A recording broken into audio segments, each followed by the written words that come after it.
Hello and welcome to another episode of Crizzy Film. I'm Crizzy, or Criz, but only my homeboys call me Criz. And today I'm going to be doing a review for Robot Carnival. Robot Carnival is an anthology film.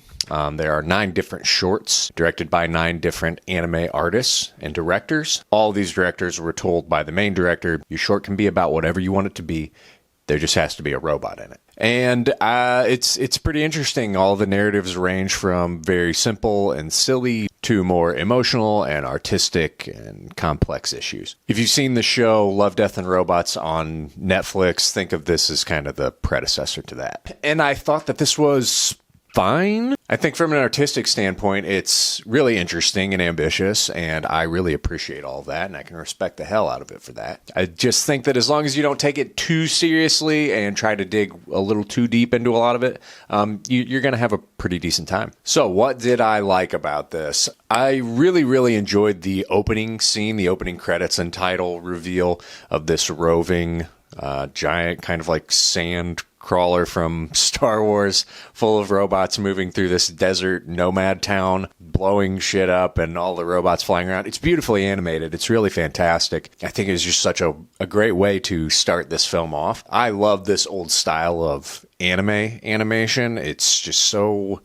precise. They do such a good job. It's always felt to me that when I go back and watch stuff from this time period, the attention to detail is just so much tighter. I feel like a lot of contemporary animation can get a little lazy. And there's no laziness at work in anything here. That hand-drawn rawness to everything. It's really beautiful. A lot of the shorts in this have no dialogue.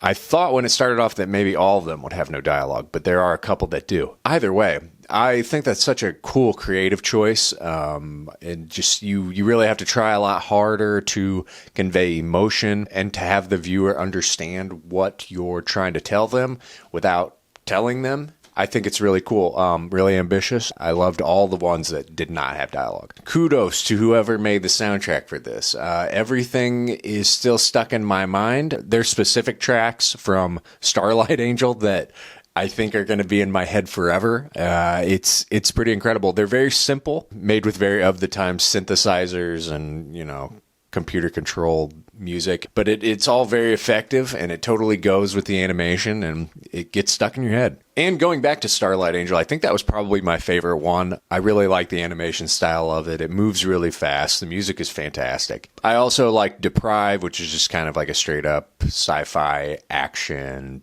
beat 'em up with really rockin' music. I think probably third, Nightmare. I think it has a different name, like Chicken Man and something. It was called Nightmare on the version I watched. I really liked the animation of it. It was really cool. There's a lot happening. It's really beautiful to look at. What did I not like? Some of these stories just kind of dragged for me. They go on a little too long, or they're just a little flat and lost my interest. Not to discredit anything that the artists or animators are trying to do. They just didn't really work for me. I think that just because of the time that this was released, it's got some goofiness to it and weird stuff that just doesn't totally work for me. Yeah, things just feel off in some of them. But at the end of the day, I can appreciate this for what it is. I love the ambition. I love the creativity. It's really fun, and as long as you don't take it too seriously or try to dig into it too much, I think you're going to have a pretty good time. I'm going to give Robot Carnival a 3 out of 5. But what do you think? Have you seen this? Did you like it? Did you not like it? Sound off in the comments below. Be sure to hit that like button and